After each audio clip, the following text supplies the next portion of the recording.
तो देखिए दोस्तों, एक कान में तेल डाल रही है और इधर ये ब्रश करके आई है। और इसका हम इंट्रोडक्शन देंगे। ये है गीता और इसका नाम है लक्ष्मी। लक्ष्मी लक्ष्मी बाई। तब कौन नाम है? हम काहे बताए क्यों कुछ देता का? तो देखिए दोस्तों, आप लोग लाइक कमेंट दीजिए तभी ये बताएंगी।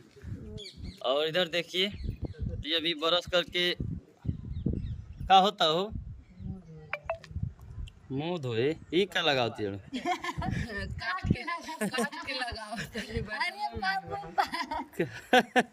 हाय देखिए दोस्तों, नया जुगाड़ खत्म हो जाला तो ओके काट देवल जाला तो हो जाला गाँव में। हाँ, तो बताइएगा दोस्तों कमेंट में जरूर, ऐसा कौन कौन करते हैं।